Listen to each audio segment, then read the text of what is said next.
ले भाई दोस्तों, कई दिन से बात आ रही थी और कोई न कोई पूछता ही रहा है कि भाई जो है ना जर्मनी में कैसे आवे, बाहर कैसे जो है। तो हर आदमी चाहे भाई एक भाई हमारे बच्चे बढ़िया जगह जावे, अच्छा काम करें और हर एक अपना बेटरमेंट के लिए सोचता है। तो इसके बारे में मैं फिर ये सोच रहा था कि भाई चल एक वीडियो बना दूं और हर एक को जो है ना ना इतना टाइम होता। तो एक तो मैं आपको ये बताऊं कि भाई चाहे जर्मनी हो, कनाडा हो, अमेरिका हो, तो इन लोगों को है ना यहाँ इनके पास लेबर है नहीं। इनको आदमियों की बहुत जरूरत है। कनाडा ने तो ओपन ही बोला है कि भाई मेरे को हर साल 5 लाख आदमी चाहिए। अच्छा, यही हाल जर्मनी का है।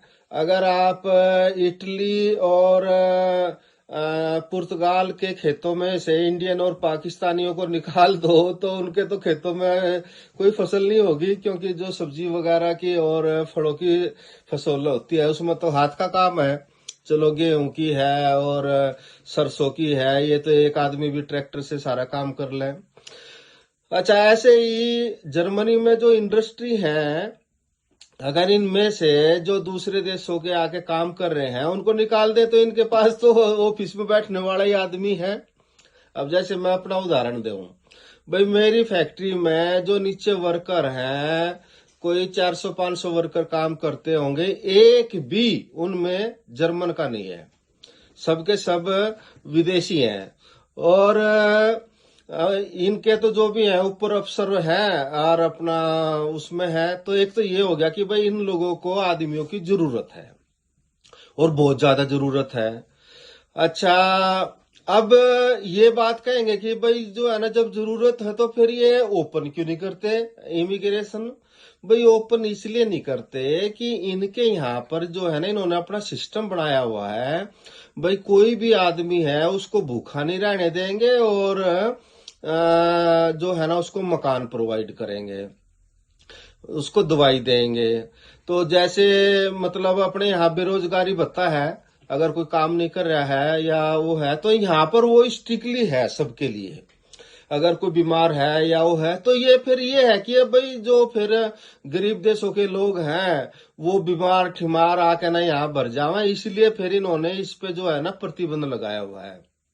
अब क्या है, दो तरह से आदमी आते हैं।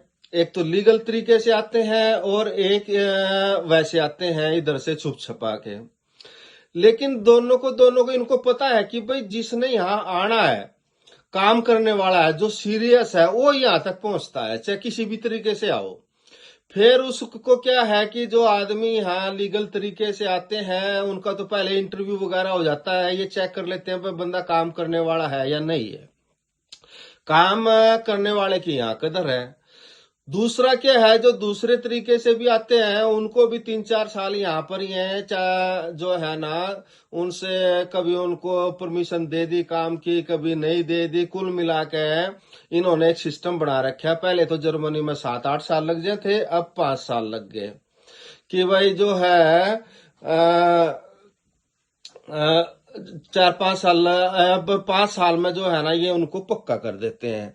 तो इस दौरान 4-5 साल जो आदमी रहेगा, एक तो उसका यह पता लग जाएगा कि भाई वो काम करने वाला है या नहीं है। दूसरा, उसने कोई मतलब गैर कानूनी काम तो नहीं करने वाला है वो। तो इन सब चीजों का एक तरह से ये फिल्टर करते हैं, फिल्टर करके और उसको रख लेते हैं।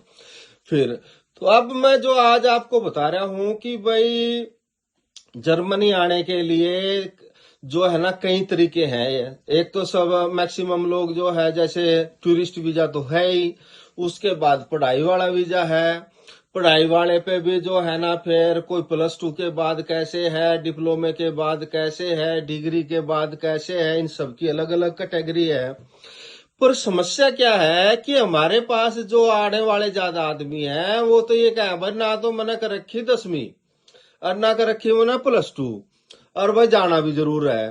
तो ये आज वीडियो उनके लिए है जो के पास कोई भी प्रोफेशन नहीं है, कुछ नहीं है। तो भाई मैं उनको सिंपल एक ही जो है ना, देखो भाई थोड़ा बहुत तो हाथ पार मारने पड़ेंगे। एजेंटों पे फंसा है, एजेंटों को पहले पैसे दे, मैं टाइम तो लगा है ना, उसके बाद कई कई महीने यहाँ लग जाए, साल साल लग जाने में भी पैसे देकर जब शुरू करोगे आप, तो मैं आपको केवल एक सलाह दूंगा कि भाई आप वहां पर जहां भी हो, जो भी काम कर रहे हो, वो काम करते करते जो जर्मन की लैंग्वेज है उसका एक लेवल होता है B1 यानी B1। तो भाई उसका वो ले लो, उसकी तैयारी करो, और वहीं पर उसका जो है ना पेपर हो जाते हैं। जब आप सर्च करोगे तो अपने यहाँ जैसे दिल्ली है, बम्बई है, सारे शहरों में उसके जो है ना पेपर होते हैं, एग्जाम। और भाई जिस समय आप B1 कर लोगे तो उसके बाद आप इंडिया में बैठे बैठे यहाँ किसी भी जॉब के लिए अप्लाई कर दोगे, जो वर्कर की जॉब है। तो सबसे बढ़िया तरीका भाई ये है, इसमें थोड़ा सा आपको मेहनत ये करनी पड़ेगी। इसमें ये जरूरी नहीं है कि आपने 10वीं कर रखी, 12वीं कर रखी या नहीं कर रखी है, उनको इनको जो है ना अपनी लैंग्वेज से मतलब है भाई।